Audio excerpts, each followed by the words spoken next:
Welcome into the Fun Astrology Podcast for Wednesday, September 21st. You want to have a little fun today? Let's take a listener question. This is from Emily. So I was talking to an astrologer the other day who said he practiced Vedic astrology. I've always heard of Vedic astrology, but really never investigated. So I went ahead and did a bunch of Google searches and thought, well, let's see what my chart looks like in Vedic astrology. And I believe that means I just cast it using Sidereal, which is what I did. Oh boy, Thomas, this Aquarian sun, Scorpio moon, Taurus rising, suddenly transformed into a Capricorn sun, Aries rising. Unfortunately, couldn't get away from that Scorpio moon. Help me, Mr. Wizard. Please explain. I love that. Well, I wish I was a wizard, but we can explain a little bit. But before we do here, think of how would you answer, Emily? What would you say? You might even want to pause this for just a second. Get your thoughts together. How would you answer this question? Sidereal versus tropical. And yes, the Vedic system, basically branded as the main system adopted or originated in India, uses the actual position of the planets in the sky as they sit in the current constellations. That is what is called the Sidereal Zodiac. Now, here's where it gets more complicated because there are different versions of sidereal, and I'm not going to go into those, but I'm using the Lahiri as a comparison here. So to tell you today, interestingly enough, today, if we were analyzing this chart, for somebody born today, they would have tropical and sidereal suns in Virgo. But here's the deal. The sun is at 27 degrees, 41 minutes, let's say, later up this morning, about noontime, a little after noon. And in the Lahiri sidereal system, that sun is at 3 degrees, 31 minutes in Virgo. Now, if I'm calculating this right, that's a difference of 25 degrees, 40 minutes. So whenever we change signs, like we will do on Thursday, basically for the next 25 days, now you will have Libra suns in tropical, what we do, and Virgo suns in sidereal. So like Emily said, I ain't no Capricorn. Like I said yesterday, don't call me a Libra. I'm not a balanced person. In fact, my moon is in Libra, and I've said since I started studying astrology, I'd look at the moon, I'm like, that's not me. Yet it is a system that has incredible interpretive value. But does it have better interpretive value? And that's where I would have to say, no, I don't think it's better.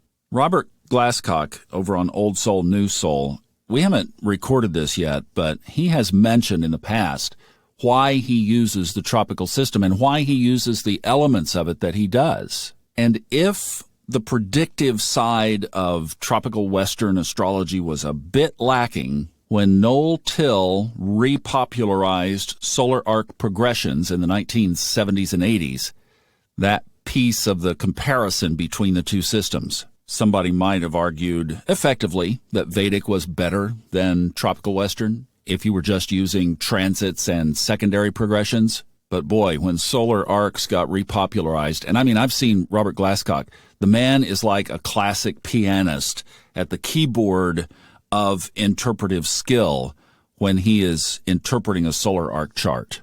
It plays the bigger themes of where we go in our life and collectively incredibly well. And so do the secondary progressions, not minimizing that at all. Just solar arc gives you some tweaks on the outer planets that secondary doesn't, while secondary gives you some extra oomph on the moon that solar arcs doesn't. So you know, the people that we study, Robert Glasscock, Steve Forrest, so many of the astrologers that you know and love and follow have all based their career on this system. If you went to India, you probably wouldn't see many people practicing tropical zodiac. So it does come down to preference. Now, how are the two styles different? Well, sidereal is the sky up there as it is right now. Tropical, the one that we use, fixes the beginning of the zodiacal order to the spring equinox. A fixed point in space and time, as you might say. But that was done basically back in the 2nd century. And at that point, the sun in both systems was at about the same position in the sky. So that calendar date and that astronomical date basically matched in both systems. But there is something called the precession of the equinoxes.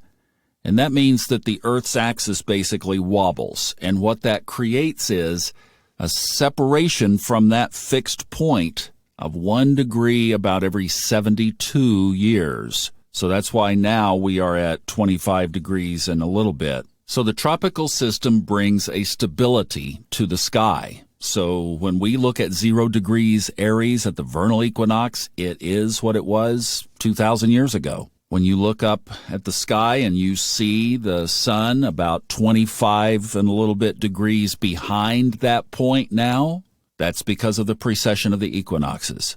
The magic and the mystery and the wonder of astrology is how can you take tropical and sidereal and they both work?